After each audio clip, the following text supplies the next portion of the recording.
21 বছরে বাংলাভিশন বস্তুনিষ্ঠ সংবাদ ও সুস্থ বিনোদনে দর্শকদের আস্থা ধরে রাখার প্রত্যয় বিশিষ্টজনদের। তেলের জন্য হাহাকার, সরকার চাহিদা মেটাতে পারছে না, অভিযোগ পাম্প মালিকদের। দাম বাড়ছে না জানিয়েছে জ্বালানি বিভাগ। বিভিন্ন স্থান থেকে অবৈধ মজুদ তেল উদ্ধার। জ্বালানি সাশ্রয়ে স্কুলগুলোর ক্লাস 3 দিন অনলাইনে নেয়ার প্রস্তাব মন্ত্রণালয়ের। বৃহস্পতিবার মন্ত্রিসভার বৈঠকে চূড়ান্ত সিদ্ধান্ত জানালেন শিক্ষামন্ত্রী। দেখছিলেন ক্রাউন সিমেন্ট সংবাদ শিরোনাম, এবারে বিস্তারিত। 20 পেরিয়ে 21 বছরে পদার্পণের দিনে আগত অতিথিদের ফুলের ভালোবাসায় সিক্ত হচ্ছে সবার প্রিয় চ্যানেল বাংলাভিশন। গণতন্ত্র প্রতিষ্ঠায় বস্তুনিষ্ঠ সংবাদ পরিবেশন, সুস্থ বিনোদন আর মুক্তিযুদ্ধের চেতনাকে লালন করে দেশের কোটি কোটি দর্শকের প্রত্যাশা পূরণ করে এগিয়ে চলেছে বলে মনে করেন মন্ত্রী, রাজনীতিবিদ, শিল্পী সহ সর্বস্তরের মানুষ। প্রতিষ্ঠার শুরু থেকে নানা প্রতিকূলতা অতিক্রম করে যে নিরপেক্ষ অবস্থান ধরে রেখেছে এই চ্যানেলটি, ভবিষ্যৎ বাংলাদেশ বিনির্মাণে তা পাথেয় হয়ে থাকবে বলে মনে করেন অভিনন্দন জানাতে আসা বিশিষ্টজনেরা। মহিবুল্লাহ মহিবের রিপোর্টে বিস্তারিত।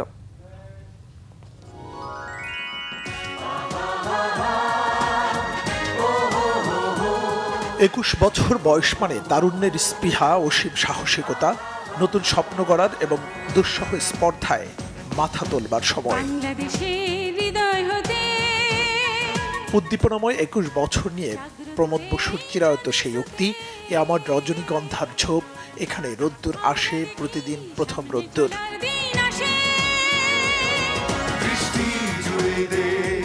দৃষ্টি জুড়ে দেশ স্লোগানে 20 বছরে দেশের মানুষের হৃদয়ে নতুন পথের যে মানচিত্র তৈরি করেছে বাংলাভিশন, সেই পথ যেন সকল দলমতের মানুষকে মিলিয়েছে এক মোহনায়।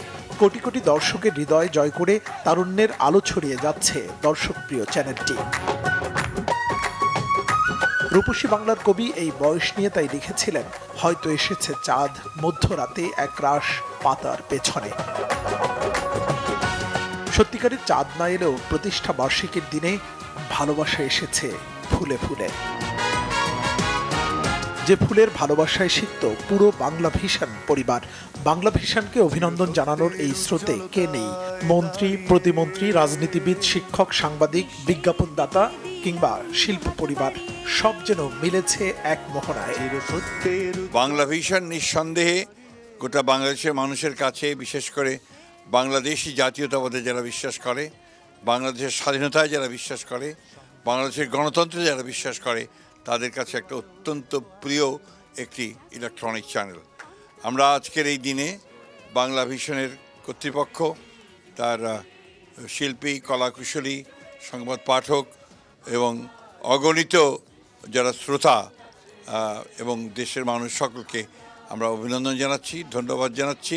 বাংলাভিশন জন্মের পর থেকেই মানুষের পাশে ছিল, বাকি সময়ও তারা মানুষের পাশে থাকবে। তার জন্মদিনে 21তম বর্ষ পদার্পণে এই প্রত্যাশাই মানুষের পক্ষ থেকে আমি জানাই। বাংলাভিশন তার যে মোটো, অর্থাৎ সবার আগে দেশ, দৃষ্টি জুড়ে দেশ, সেইটাকে তারা প্রতিফলন ঘটিয়েছে। ভবিষ্যতে ইনশাল্লাহ ওনারা পারবেন। গণমানুষের অধিকার প্রতিষ্ঠিত করবার জন্য এই চ্যানেলটি সবসময় সক্রিয় থেকেছে, যথাযথভাবে ফাংশন করেছে, কার্যকর থেকেছে, যার ফলে জন আকাঙ্ক্ষা ধারণ করে গণমাধ্যমের বিকশিত হওয়ার যে নজির, সেটা বাংলাভিশন প্রতিষ্ঠিত করেছে। বাংলাভিশনের আজকের এই জন্মদিনে আমি বাংলাভিশন পরিবারের সবাইকে অনেক অনেক শুভেচ্ছা জানাচ্ছি। অতীতে বাংলাভিশনের যে ভূমিকা ছিল, আগামীতেও সেটা অব্যাহত থাকবে, এটা আমরা আশা করি, এবং পোশাক শিল্প পরিবারের সাথে বাংলাভিশন থাকবে, এই আশা আমরা করছি। সমস্ত বাধা বিঘ্ন পেরিয়ে আজকে যে অবস্থানে এসে আমরা মনে করি বাংলাদেশের মানুষকে সঙ্গে নিয়ে, বাংলাদেশের দর্শকদের সঙ্গে নিয়ে বাংলাভিশন এভাবে এগিয়ে যাবে। বাংলাভিশন দুঃসময়ে, বিশেষ করে 24শে আন্দোলন সহ গণতন্ত্র পুনরুদ্ধার আন্দোলনে যে ভূমিকা রেখেছে, এই দিনগুলো স্মরণ করি। তারা যে ভূমিকা রেখেছিল, এটা খুব একটা প্রশংসনীয় আর কি। বাংলাভিশন যেভাবে আমাদের সঙ্গে, মিডিয়ার সঙ্গে যেভাবে জড়িয়ে আছে এবং আমরা তাদের সঙ্গে যেভাবে একসাথে পথ চলছি, এই পথ চলা আমাদের আরও সুদীর্ঘ হোক। অনেক চড়াই উতরাই পেরিয়ে বাংলাভিশন আজ বাংলাদেশ এবং দেশের বাইরে সারা বিশ্বের বাংলা ভাষাভাষী মানুষ যেখানে অবস্থান করছেন, তাদের হৃদয়কে জয় করেছে।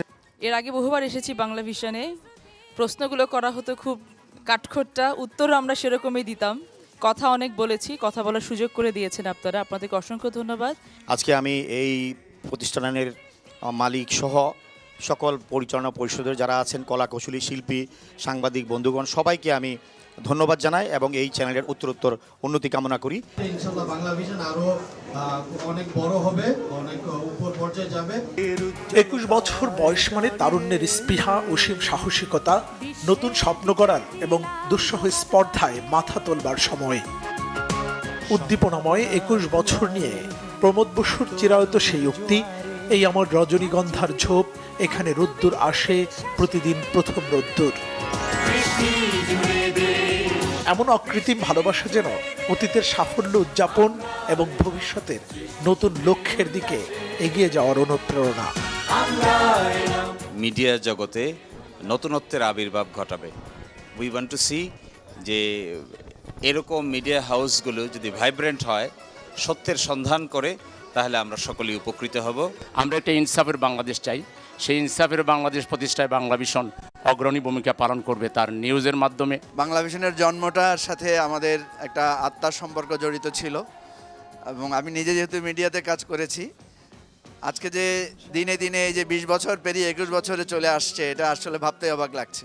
নিউজ ট্রিটমেন্ট এবং টক শো বা অন্যান্য কথিকা ইত্যাদির মধ্যে রীতিমতো নিউজের মেজাজটাও থাকে। একটা ইউনিক স্টাইল বাংলা ভিশন এইভাবে অর্জন করতে পেরেছে ওভার দি ইয়ার্স, যে তারা 21 বছর ঠিক আছে, শুধু সেটা বলে কথা না, পার এক্সেলেন্স টিকে আছে। আমি বাংলা ভিশনের উত্তরোত্তর আরও শ্রীবৃদ্ধি কামনা করি। আমাদের সবচেয়ে কঠিন সময়ে একটা ফ্যাসিবাদ বিরোধী লড়াইয়ের 15-16 বছর বাংলা ভিশন আমাদের আন্দোলনের সহযাত্রী ছিল। খুবই প্রতিকূলতা মোকাবেলা করে বাংলা ভিশন মানুষের আকুতি, গণতন্ত্রের সংগ্রাম, মানুষের আকাঙ্ক্ষার পক্ষে অবস্থান নিয়েছিল। দর্শকের প্রত্যাশা পূরণে বাংলা ভিশনের নতুন প্রত্যয়, এই আমার 21 বছর, এ আমার শ্রেষ্ঠ আসবাব। মুহিবুল্লাহ মুহিব, বাংলা ভিশন, ঢাকা।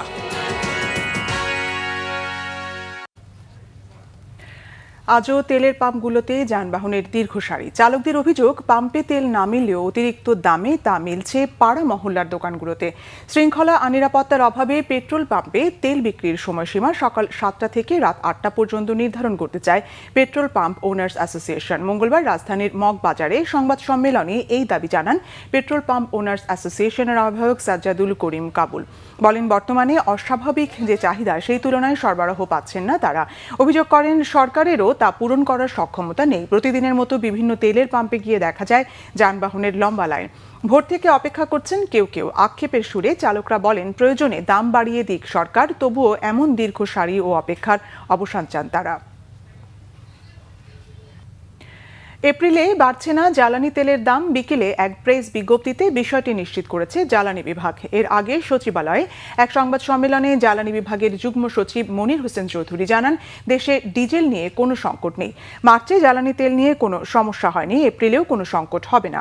তিনি জানান, বর্তমানে দেশে 1,28,939 মেট্রিক টন ডিজেল মজুদ রয়েছে। এছাড়া 7,940 metric ton octane, 11,431 metric ton petrol ও জেট ফুয়েল মজুদ রয়েছে 44,609 মেট্রিক টন। দেশে ডিজেল নিয়ে কোনো সংকট নেই উল্লেখ করে তিনি বলেন, মার্চে জ্বালানি তেল নিয়ে কোনো সমস্যা হয়নি, এপ্রিলেও কোনো সংকট হবে না। ডিজেল পাচার রোধে সীমান্তে কড়া নজরদারি জোরদার করা হয়েছে বলেও জানান মনির হোসেন চৌধুরী। তিনি বলেন, জ্বালানি বিক্রিতে একটি অ্যাপ তৈরি করছে সরকার। সপ্তাহখানেকের মধ্যে সেটির পরীক্ষামূলক ব্যবহার শুরু হবে। ডিপো থেকে পাম্পে তেল কম সরবরাহ বা তেল দেওয়া হচ্ছে না এমন কোনো অভিযোগ পাওয়া যায়নি উল্লেখ করে তিনি আরও জানান, সোমবার সারা দেশে অভিযানে অবৈধভাবে মজুদ করা 87,700 লিটার জ্বালানি তেল উদ্ধার করেছে সরকার। সব মিলিয়ে এখন পর্যন্ত 2,96,000 লিটার জ্বালানি তেল উদ্ধার করা হয়েছে। দেশের বিভিন্ন জায়গায় অনেক পাম্প বন্ধ থাকায় খোলা স্টেশনগুলোতে দীর্ঘ লাইনে ভোগান্তিতে যানবাহনের চালক ও মালিকেরা। এদিকে চুয়াডাঙ্গায় আগামীকাল থেকে তেল পাম্পগুলোতে ফুয়েল কার্ড ছাড়া দেয়া হচ্ছে না জ্বালানি তেল। ফুয়েল কার্ড নিতে এসে অসুস্থ হয়ে চুয়াডাঙ্গায় একজনের মৃত্যু হয়েছে। জ্বালানি তেল নিয়ে হাহাকারের মধ্যে অবৈধ মজুদের চেষ্টা চালাচ্ছে একটি সুযোগ সন্ধানী গোষ্ঠী। অভিযান চালিয়ে গাজীপুরের কোনাবাড়িতে অবৈধভাবে মজুদ 34,000 লিটার, নাটোরে 7,400 লিটার, চাঁপাইনবাবগঞ্জে 145 লিটার ডিজেল জব্দ করা হয়েছে। প্রতিনিধিদের পাঠানো তথ্য ও ছবিতে বিস্তারিত ডেস্ক রিপোর্টে। চুয়াডাঙ্গায় জ্বালানি তেলের সরবরাহ ও বিপণন স্বাভাবিক রাখতে ফুয়েল কার্ড বাধ্যতামূলক করেছে জেলা প্রশাসন। মঙ্গলবার সকাল থেকে জেলার প্রতিটি উপজেলায় দেয়া হয় ফুয়েল কার্ড। এর আগে সোমবার জেলা প্রশাসকের কার্যালয়ে সকাল থেকে রাত পর্যন্ত দেওয়া হয়েছে ফুয়েল কার্ড। কার্ডের জন্য জমা নেওয়া হচ্ছে যানবাহনের প্রয়োজনীয় কাগজপত্র। তীব্র গরমে দীর্ঘ লাইনে দাঁড়িয়ে চরম ভোগান্তির শিকার হচ্ছেন গ্রাহকরা।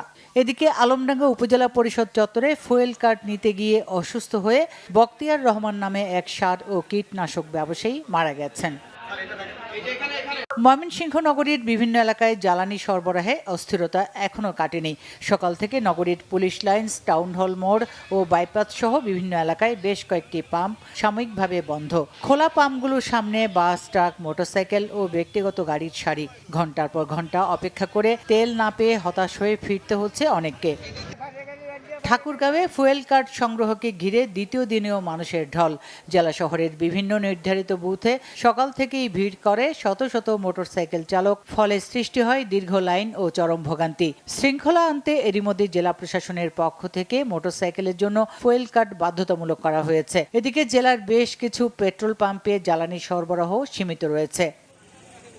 একদিকে জ্বালানি তেলের জন্য হাহাকার, অপরদিকে এই সমস্যাকে পুঁজি করে চলছে মুনাফা লাভের অপচেষ্টা। গাজীপুরের কোনাবাড়ির বাইমাইল এলাকায় messrs Abdul Ali filling station থেকে অবৈধভাবে মজুদ 34,000 লিটার জ্বালানি তেল জব্দ করেছে ভ্রাম্যমাণ আদালত। নির্বাহী ম্যাজিস্ট্রেট মোহাম্মদ সালেহুর রহমানের নেতৃত্বে অভিযানে অংশ নেন পুলিশ, বিজিবি এবং অন্যান্য আইন শৃঙ্খলা বাহিনীর সদস্যরা। এদিকে সাতক্ষীরার আশাশুনিতে ভ্রাম্যমাণ আদালতের অভিযানে 800 লিটার পেট্রোল জব্দ করা হয়েছে। মঙ্গলবার দুপুরে উপজেলার নাকতারা কালীবাড়ি বাজারের একটি মুদি দোকান থেকে এসব পেট্রোল জব্দ করা হয়। এ সময় দোকান মালিক মারুফা খাতুনকে 10,000 টাকা জরিমানা করা হয়। এছাড়া চাঁপাইনবাবগঞ্জ সদর উপজেলার টংপাড়া এলাকায় একটি বসতবাড়ি থেকে অবৈধ মজুদের থাকা 145 লিটার ডিজেল জব্দ করেছে জেলা প্রশাসন। এ ঘটনায় জড়িত সুজন নামে একজনকে 5,000 টাকা জরিমানা করা হয়েছে। অন্যদিকে নড়াইলের কালিয়ায় আলাদা অভিযানে 7,400 লিটার ডিজেল জব্দ করেছে উপজেলা প্রশাসন। সুচরিতা সূচি, Bangla Vision news desk. Malaysia থেকে 27,300 টন পরিশোধিত ডিজেল নিয়ে আজ চট্টগ্রাম বন্দরের বহিনোঙ্গরে নোঙ্গর করেছে পিভিটি সোলানা নামে একটি ফুয়েল ট্যাঙ্কার। এদিকে চট্টগ্রাম বন্দরে একের পর এক তেলবাহী ট্যাঙ্কার ভিড়লেও পেট্রোল পাম্পগুলোর সামনে কমছে না যানবাহনের চাপ। বাংলাদেশ পেট্রোলিয়াম কর্পোরেশন বিপিসি জানায়, মঙ্গলবার দুপুরে মালয়েশিয়া থেকে 27,300 টন পরিশোধিত ডিজেল নিয়ে পিভিটি সোলানা নামের জাহাজটি ডিজেল নিয়ে চট্টগ্রাম বন্দরে নোঙ্গর করে। জাহাজটি এখন বহিনোঙ্গরে অবস্থান করলেও দরকারি প্রক্রিয়া শেষে ডলফিন জেটিতে বার্থিং এর মাধ্যমে ডিজেল খালাস করবে। মধ্যপ্রাচ্যের যুদ্ধ পরিস্থিতির মধ্যেও চট্টগ্রাম বন্দরে একের পর এক ভিড়ছে ফুয়েল ট্যাঙ্কার। এদিকে পেট্রোল পাম্পগুলোর সামনে কমছে না যানবাহনের চাপ। সবচেয়ে বেশি সংকট দেখা দিয়েছে অকটেনের। যেসব পেট্রোল পাম্প কিংবা দোকানে তেল দেওয়া হচ্ছে সেগুলোর সামনে যানবাহনের দীর্ঘ লাইন। চট্টগ্রাম জেলা প্রশাসন এ পর্যন্ত 98টি অভিযান চালিয়ে 4.5 লাখ টাকা জরিমানা এবং 18টি মামলা করেছে। প্রশাসন বলছে, অবৈধ মজুদ ও অতিরিক্ত দামে জ্বালানি বিক্রির বিরুদ্ধে এই অভিযান অব্যাহত থাকবে। আগামী 4 এপ্রিলের মধ্যে আরও 6টি জাহাজ বন্দরে ভিড়বে বলে জানিয়েছেন চট্টগ্রাম বন্দর কর্তৃপক্ষের সচিব সৈয়দ রেফায়েত হামিম। এসব জাহাজের 3টিতে এলএনজি, 2টিতে গ্যাস অয়েল এবং 1টিতে এলপিজি আসছে। জ্বালানি সাশ্রয়ের লক্ষ্যে স্কুলগুলোতে 3 দিন অনলাইনে ক্লাসের প্রস্তাব করেছে শিক্ষা মন্ত্রণালয়। সরকার এ বিষয়ে চিন্তা ভাবনা করছে বলে জানিয়েছেন শিক্ষামন্ত্রী আনম এহসানুল হক মিলন। বৃহস্পতিবার মন্ত্রিসভার বৈঠকে এ বিষয়ে আলোচনার পর চূড়ান্ত সিদ্ধান্ত নেওয়া হবে। মঙ্গলবার জ্বালানি পরিস্থিতি নিয়ে প্রধানমন্ত্রীর সভাপতিত্বে অনুষ্ঠিত উচ্চ পর্যায়ের এক বৈঠক শেষে একথা জানান শিক্ষামন্ত্রী। তিনি বলেন, ইরানের সঙ্গে ইসরায়েল ও যুক্তরাষ্ট্রের যুদ্ধ পরিস্থিতিতে বিশ্বজুড়ে জ্বালানি সংকট দেখা দেয়ায় দেশে জ্বালানি সাশ্রয়ের লক্ষ্যেই সরকার এমন পরিকল্পনার কথা ভাবছে। জানান, দেশে জ্বালানি সাশ্রয়ে প্রধানমন্ত্রী নানা নির্দেশনা দিয়েছেন। এর মধ্যে এখন থেকে দেশের স্কুলগুলো 5 দিনের পরিবর্তে সপ্তাহে 6 দিন ক্লাস খোলা রেখে অন্তত 3 দিন অনলাইনে ক্লাস চালু রাখার চিন্তা রয়েছে। বিশেষ করে মেট্রোপলিটন এলাকাগুলোতে অনলাইন ভিত্তিক ক্লাস চালুর ব্যাপারে 55% মানুষ একমত হয়েছে। জ্বালানি সাশ্রয় সংক্রান্ত বৈঠকে বিদ্যুৎ, জ্বালানি ও খনিজ সম্পদ মন্ত্রী ইকবাল হাসান মাহমুদ, প্রতিমন্ত্রী অনিন্দ্য ইসলাম অমিত সহ সংশ্লিষ্ট মন্ত্রণালয়ের ঊর্ধ্বতন কর্মকর্তারা উপস্থিত ছিলেন। আমরা ভাবছি যে আমাদের স্কুল সিস্টেমগুলোকে অনলাইনে এনে তাদেরকে অন অ্যান্ড অফ মানে ব্ল্যান্ডিং সিস্টেম, মনে করেন উইকলি আমাদের 5 দিন ক্লাস ছিল, এখন আমরা কিছু ক্লাস আওয়ার লস করেছি রোজার ছুটিতে এবং বিভিন্ন রকমের দেশের আন্দোলন সব মিলিয়ে। তো আমরা স্কুল আওয়ারটাকে অর্থাৎ 6 ডেজে উইক করছি। ইন দ্য মিন টাইম আমাদের ফুয়েল ক্রাইসিস, ইন্টারন্যাশনাল ক্রাইসিসের কারণে আমরা ভাবছি যে ব্ল্যান্ডিং করা যায় কিনা, অন এবং অফ আসবে এবং অনলাইনে, সেটা নিয়ে আমরা আলোচনা করেছি এবং সেগুলিকে আমরা বাস্তবায়ন করার জন্য ইতিমধ্যে আমি সার্ভে করেছি। 55% পিপল চাচ্ছে, ইউজার্সরা চাচ্ছে যে তারা যেন অনলাইনে যায়। মুক্তিযুদ্ধ বিষয়ক প্রতিমন্ত্রী ইশরাক হোসেন বলেছেন, মুক্তিযোদ্ধাদের তালিকায় অমুক্তিযোদ্ধাদের অন্তর্ভুক্তি মহান মুক্তিযুদ্ধের চেতনার পরিপন্থী। এ ধরনের অনিয়ম দূর করতে সরকার জোরালো পদক্ষেপ নেবে। মঙ্গলবার জাতীয় প্রেস ক্লাবে ডক্টর অ্যাসোসিয়েশন অফ বাংলাদেশ ড্যাব আয়োজিত আলোচনা সভায় তিনি কথা বলেন। অনুষ্ঠানে প্রধান অতিথি হিসেবে বক্তব্য রাখেন তথ্য ও সম্প্রচার মন্ত্রী জহিরুদ্দিন স্বপন। আলোচনায় প্রতিমন্ত্রী ইশরাক হোসেন বলেন, অনেকেই মুক্তিযোদ্ধাদের তালিকা নিয়ে বিভিন্ন অভিযোগ উত্থাপন করেছেন, তবে মুক্তিযোদ্ধাদের আগে ভুয়া শব্দটি ব্যবহার করাকে তিনি অসম্মানজনক মনে করেন। এর পরিবর্তে অমুক্তিযোদ্ধা বলা উচিত বলে মত তার। বিগত সময়ে মুক্তিযোদ্ধাদের তালিকায় অনিয়ম হয়েছে উল্লেখ করে তিনি বলেন, জাতীয় মুক্তিযোদ্ধা কাউন্সিল যাচাই বাছাই করে মন্ত্রণালয়ে সুপারিশ পাঠায়, সেই সুপারিশের ভিত্তিতে দপ্তর গেজেটভুক্ত বা বাতিলের সিদ্ধান্ত নেওয়া হয়।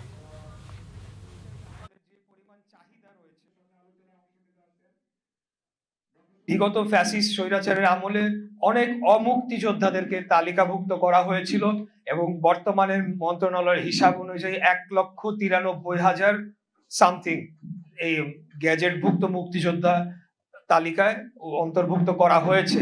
মাত্র 30 দিন হলো আমরা সরকার গঠন করেছি, তো এর মধ্যেই বেশ কয়েকটি আবেদন এসেছে, কয়েকটি গ্যাজেট বাতিলও করা হয়েছে এবং 2-1 জনকে অন্তর্ভুক্ত করা হয়েছে।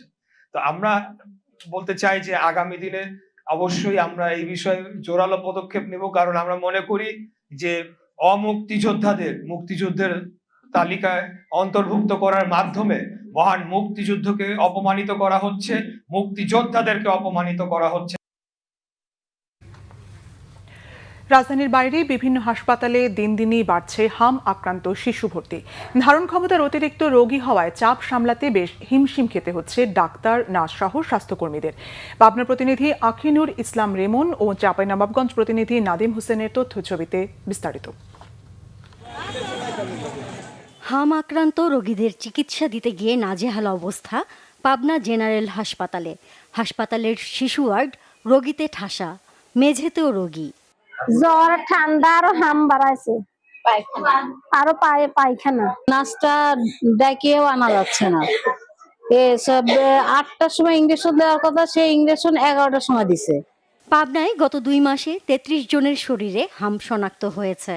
এর মধ্যে এখন পর্যন্ত 2 শিশুর মৃত্যু হয়েছে। পরিস্থিতিতে চিন্তিত চিকিৎসায় নিয়োজিতরা।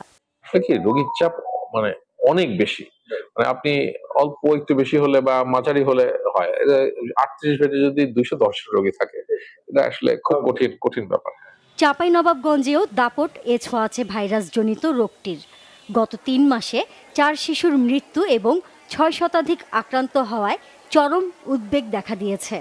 জেলা হাসপাতালে রোগীর চাপ সামাল দিতে হিমশিম খাচ্ছেন চিকিৎসকরা। নেই আইসিইউ সুবিধা, সংকট রয়েছে শয্যা ও জনবলের। কিডনি ডায়ালাইসিস ইউনিটকে অস্থায়ী আইসোলেশন ওয়ার্ডে বানিয়ে গাদাগাদি করে চিকিৎসা দেয়া হচ্ছে শতাধিক শিশুকে। বেড পাইনি, আমরা মেঝেতে আছি। নার্সেরা বলছে এখানে এক বেডে 3 জন করে আমরা কিভাবে থাকবো? আর বেডের ব্যবস্থা করলে একটু ভালো হয়। যেহেতু এটা আপনার মহামারী একটা আকার ধারণ করছে, সেহেতু ডাক্তারের একজন এখানে কন্টিনিউ ডাক্তার থাকা প্রয়োজন। সংক্রমণ নিয়ন্ত্রণে প্রয়োজনীয় ব্যবস্থা নেওয়ার চেষ্টা চলছে বলে জানান ডাক্তার। সামাজিক অনেক ইস্যু হয়েছে, করোনার পরে অনেকে টিকা নেওয়াটাকে ভীতি হিসেবে দেখছে, বা একটা কিছু সোশ্যাল মিডিয়ার কিছু একটা প্রচারণা আছে, নেগেটিভ প্রচারণা টিকার বিরুদ্ধে, যে কারণেই হয়তো বা আমাদের অভিভাবকগণ টিকা নেয়নি অনেক বাচ্চার, তারপরে এই হামটা এভাবে ছড়িয়ে পড়েছে। আমরা 250 শয্যা বিশিষ্ট হসপিটাল, আজকে রোগী আছে 550 ভর্তি। আমাদের যে বেড আছে কিন্তু মানে সরকারের বরাদ্দে কিন্তু বেড আছে, আমাদের স্পেস নাই। আমরা যদি ওইখানে দেখবেন কি যে বেড যদি আমরা আরও 10টা ঢুকিয়ে দিই তাহলে মানুষ যে একটা রুমের ভিতরেও থাকার জায়গা পাচ্ছে এই জায়গাটা পাবে না। যদি আমরা পর্যাপ্ত চিকিৎসক জরুরি ভিত্তিতে আমরা পেয়ে যাই, নার্স পাই, তাহলে হয়তো আমরা এখান থেকে আরও মানে হয়তো অন্য বিল্ডিংয়ে আমরা এটা শিফট করতে পারবো। হাম প্রতিরোধে টিকাদান ও সচেতনতা বৃদ্ধির ওপর জোর দিচ্ছেন বিশেষজ্ঞরা। Nazneen Akter, Bangla Vision, news desk. ইউরোপে নেয়ার কথা বলে ভূমধ্যসাগরে নৌকাডুবিতে 18 বাংলাদেশের মৃত্যুর ঘটনায় সুনামগঞ্জে মানব পাচারে অভিযুক্তদের বিরুদ্ধে আলাদা 2টি মামলা হয়েছে। দিরাই ও জগন্নাথপুর থানায় দায়ের করা 2টি মামলায় 9 জনকে আসামি করা হয়েছে। মঙ্গলবার দিরাই থানায় মামলাটি করেন ভূমধ্যসাগরে নৌকাডুবিতে নিহত সোহানুর রহমান ইয়াহিয়ার বাবা সালিকুর রহমান। তার বাড়ি দিরাই উপজেলার জগদল ইউনিয়নের বাঁশুরি গ্রামে। এতে 2 প্রবাসী সহ 4 জনকে আসামি করা হয়েছে। অপরদিকে জগন্নাথপুর থানায় অপর একটি মামলা করেছেন নৌকাডুবিতে নিহত আমিনুর রহমানের বাবা মোহাম্মদ হাবিবুর রহমান। তার বাড়ি জগন্নাথপুর উপজেলার পাইগাঁও ইউনিয়নের দক্ষিণ পাইলগাঁও গ্রামে। ওই মামলায় আরও 5 জনকে আসামি করা হয়েছে। তদন্তের স্বার্থে পুলিশ আসামিদের নাম প্রকাশ করেনি, তবে মামলায় লিবিয়া ও ইতালি প্রবাসী সহ দেশে অবস্থানরত মানব পাচারে অভিযুক্ত ব্যক্তিদের আসামি করা হয়। দেশের বিভিন্ন জায়গার আরও কিছু খবর নিয়ে এখন দেখুন একটি ডেস্ক রিপোর্ট। সরকারি ও বেসরকারি ব্যবস্থাপনায় হজ যাত্রীদের নিয়ে দিনব্যাপী প্রশিক্ষণ কর্মশালা হয়েছে জয়পুরহাটে। সকালে শহরের মডেল মসজিদের হলরুমে এই আয়োজন হয়। প্রধান অতিথি ছিলেন জেলা প্রশাসক আল মামুন মিয়া। রেল যোগাযোগ সম্প্রসারণ ও আধুনিকায়নের দাবিতে কুড়িগ্রাম জেলা প্রশাসকের মাধ্যমে রেলপথ মন্ত্রণালয়ে লিখিত আবেদন জানিয়েছে কুড়িগ্রাম জেলা উন্নয়ন ও বাস্তবায়ন পরিষদ। উপস্থিত ছিলেন সংগঠনের সভাপতি অধ্যাপক শফিকুল ইসলাম বেবু, সাধারণ সম্পাদক সাইদ আহমেদ বাবু সহ অন্যরা।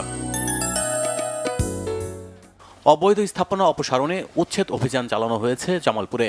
সদর উপজেলায় অভিযানে নেতৃত্ব দেন ভূমি সহকারী কমিশনার তানভীর হায়দার। উপস্থিত ছিলেন এলজিইডি কর্মকর্তা ও সংশ্লিষ্টরা।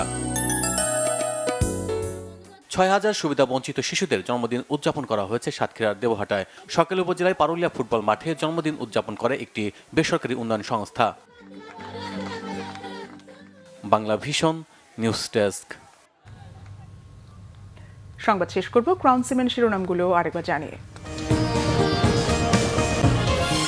21 বছরে বাংলা ভিশন বস্তুনিষ্ঠ সংবাদ ও সুস্থ বিনোদনে দর্শকদের আস্থা ধরে রাখার প্রত্যয় বিশিষ্টজনদের। তেলের জন্য হাহাকার, সরকার চাহিদা মেটাতে পারছে না, অভিযোগ পাম্প মালিকদের। দাম বাড়ছে না, জানিয়েছে জ্বালানি বিভাগ। বিভিন্ন স্থান থেকে অবৈধ মজুদ তেল উদ্ধার। জ্বালানি সাশ্রয়ে স্কুলগুলোর ক্লাস 3 দিন অনলাইনে নেওয়ার প্রস্তাব মন্ত্রণালয়ের। বৃহস্পতিবার মন্ত্রিসভার বৈঠকে চূড়ান্ত সিদ্ধান্ত জানালেন শিক্ষামন্ত্রী। এ ছিল এখনকার মতো। পরের সংবাদ সন্ধ্যা 7:30 দেখার আমন্ত্রণ রইল। এছাড়া বাংলা ভিশন সংবাদ ও সংবাদ সংশ্লিষ্ট অনুষ্ঠান দেখতে ভিজিট করুন www.bvnews24.com ও facebook.com/banglavishannews এবং সাবস্ক্রাইব করুন youtube.com/banglavishannews। ধন্যবাদ।